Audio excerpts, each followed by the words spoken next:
Byron Pacheco, asambleísta de Avanza por Cañar, bienvenido a Contacto Directo. Muchísimas gracias por la invitación, Estefi. Buenos días a los amigos televidentes. Buenos días. Usted estaba solicitando información sobre los montos, los bienes estatales asegurados de los que fueron afectados por el terremoto, y algunas escuelas no están. El ministro de Educación aquí estuvo argumentando por qué no se habían asegurado ciertos bienes. Escuchemos sobre eso lo que dijo primero el ministro de Educación y también el presidente de la Asociación de Aseguradoras que estuvo en Contacto Directo. ¿Qué pasa en el caso de la infraestructura educativa? Supongamos que cuantificamos en 2.000 millones la infraestructura educativa del país, que la póliza nos cuesta 2% anual. Eso significa que deberíamos pagar como Estado 40 millones de dólares anuales. Imaginemos que pagamos durante 30 años, el costo es de 1.200 millones de dólares anuales. Se produce un terremoto a los 30 años y la destrucción, supongamos que la destrucción total es del 20% del patrimonio, eso supone que tenemos daños por 400 millones.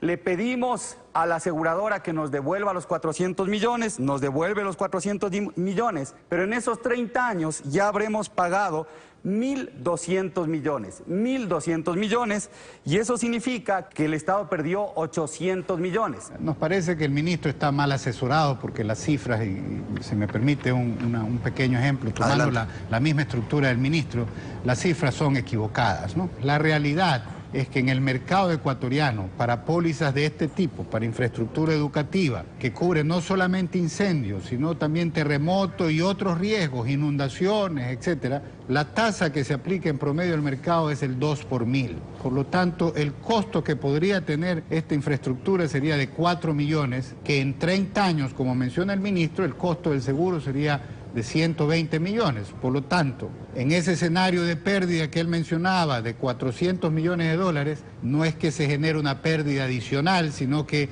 el haber contado con seguro, en este escenario, en este modelo, hubiera significado un beneficio para su tomador neto de 280 millones de dólares.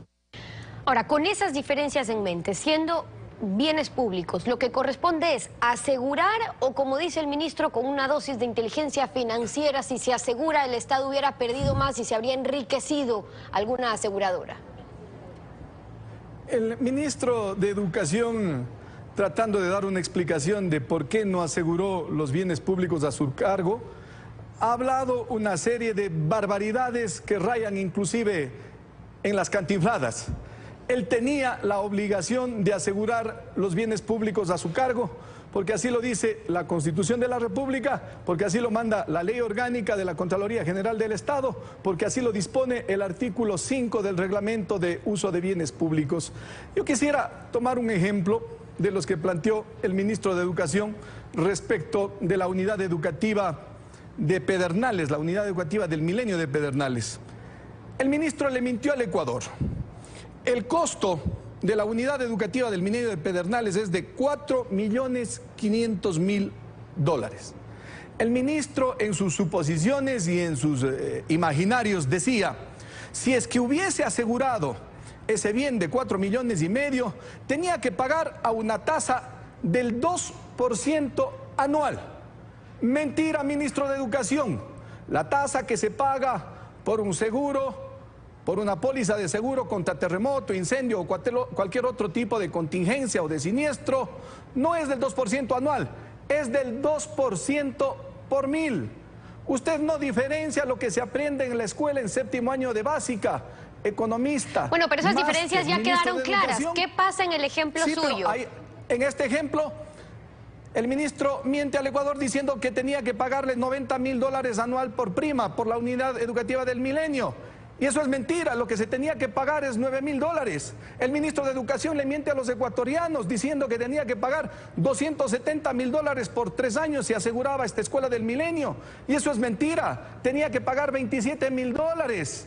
Y este pago no es otra cosa que una inversión que hubiese permitido que a los ecuatorianos no nos cueste 4,5 millones de dólares el reponer ese establecimiento educativo. ¿Vía qué? Vía impuestos, porque fue la Asamblea Nacional que con el argumento que para reconstruir Manabí y Esmeralda se necesitan cerca de 2.300 millones por parte del sector público, se incrementaron. Bueno, por eso la preocupación sobre los costos y sobre los bienes asegurados o no, si había que asegurar o no. Usted hacía referencia al artículo 5 del Reglamento de Administración y Control de Bienes del Sector Público, que en efecto dice que la protección de los bienes incluye la contratación de pólizas de seguro necesarias para salvaguardarlo contra los diferentes riesgos que pudieran ocurrir, y para lo cual deben verificar periódicamente la vigencia de los riesgos de las coberturas y de las pólizas.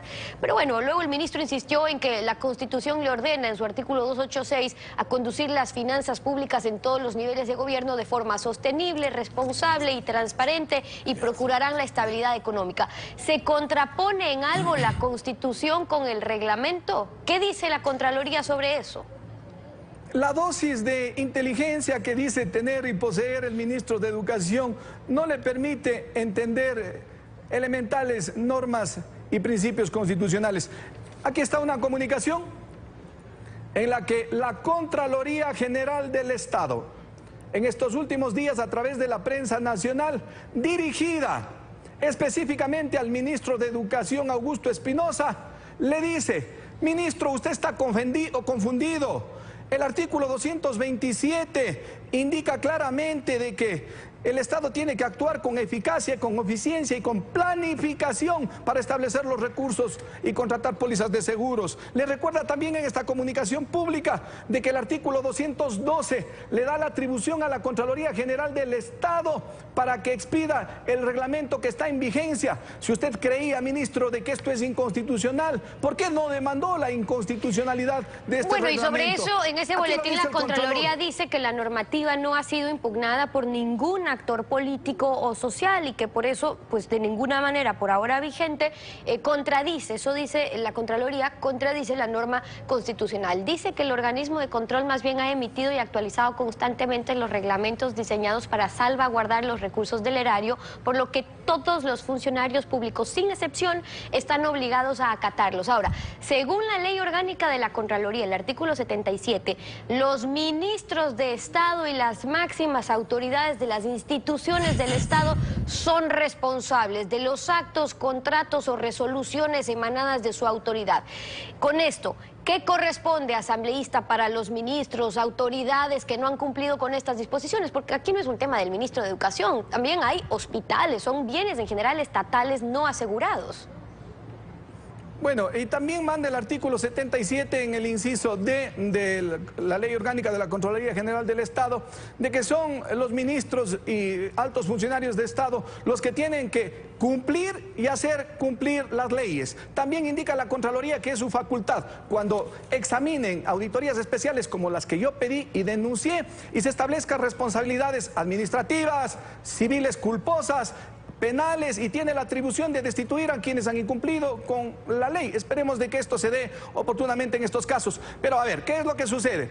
El ministro de Educación indica de que su dosis de inteligencia financiera hizo de que no aseguren los bienes para ahorrarle mucho dinero al Ecuador. ¿Qué pasa con los funcionarios públicos que sí cumplieron con la ley, que sí cumplieron con el reglamento, como en el caso de el BIES? El presidente del BIES aseguró cerca de 16.000 millones de dólares en viviendas que fueron hipotecadas, negociadas por esta institución en Manabí y en Esmeraldas, superior a 500 millones de dólares del monto. Este funcionario y otros que sí cumplieron con la ley son poco inteligentes frente al ministro de Educación, son torpes, tendrían que ser sancionados por haber cumplido con la ley. Recuerde usted, ministro de Educación, y le traigo un gráfico, a usted le gustan los gráficos para entender las cosas. Los helicópteros DRUV, en su momento, algunos de ellos sufrieron un accidente. ¿Qué le dijo el presidente de la República al Ecuador? ¿Qué nos dijo a los ecuatorianos? Que aparte de lamentar las vidas humanas que se perdieron en esos accidentes, no teníamos que preocuparnos, como segundo lugar, no teníamos que preocuparnos del costo de la reposición de esos helicópteros, porque habían sido asegurados. Usted hace referencia a lo que dice la Contraloría sobre la entidad fiscalizadora superior del Ecuador, o sea, la Contraloría, que en consonancia refería a un artículo, al 212 de la Carta Magna, tiene la función de determinar responsabilidades administrativas, civiles, culposas, indicios de responsabilidad penal cuando están relacionados con los aspectos de gestiones, lo que están sujetas a su control, cuando hay incumplimientos, por ejemplo, o inobservancia a la norma. Pero ¿han conocido ustedes como asambleístas o ha conocido la Asamblea de acciones por parte de la Contraloría justamente para controlar? Porque resulta que la ley está vigente siempre y en teoría estos controles deberían ser constantes, es decir, el cumplimiento de la ley, no porque se dan cuenta ahora que los bienes no estaban asegurados después de un terremoto, sino porque tienen que estar controlando si se está cumpliendo o no la ley. Y lo mismo para ustedes, porque ustedes son fiscalizadores, tienen que controlar que se cumpla la ley. ¿Han fiscalizado ustedes si se está cumpliendo la ley en cuanto al aseguramiento de los bienes del Estado o no antes del terremoto? Atribuciones y competencias le da la Constitución de la República a cada institución. Yo estoy cumpliendo con la mía de fiscalizar. La Contraloría General del Estado, y en el propio reglamento que ésta emite, en el artículo 5 del Reglamento de Uso de Bienes del Sector Público, indica claramente de que los seguros tendrán que ser renovados y tendrán que ser controlados por la Contraloría de que así suceda. Pero también está la ley de compañías. Yo estoy fiscalizándole a la Superintendencia de Compañías, a Seguros Sucre, a Seguros Rocafuerte y a todos aquellos que no cumplieron con la ley al asegurar los bienes públicos. Cada quien tenemos que responder por nuestros actos, pero en el caso del ministro de Educación, el ministro de Educación está acostumbrado a no cumplir con la ley. No cumplió con la ley al no pagarle a miles de jubilados sus compensaciones y sus bonificaciones económicas. No ha cumplido con la ley a pagarle puntualmente los salarios, los sueldos y las prestaciones del Seguro Social a los maestros del Ecuador. No ha cumplido con la ley en este tema de seguros. El ministro de Educación debe irse a su casa. Si lo que tiene de dosis de inteligencia lo tendría de vergüenza, debería renunciar. Y si no lo hace, este legislador le seguirá un juicio político para mandarle a la casa. Las observaciones y las opiniones de Byron Pacheco, asambleísta de Avanza por Cañar, hoy aquí en Contacto Directo. Gracias por haber estado con nosotros.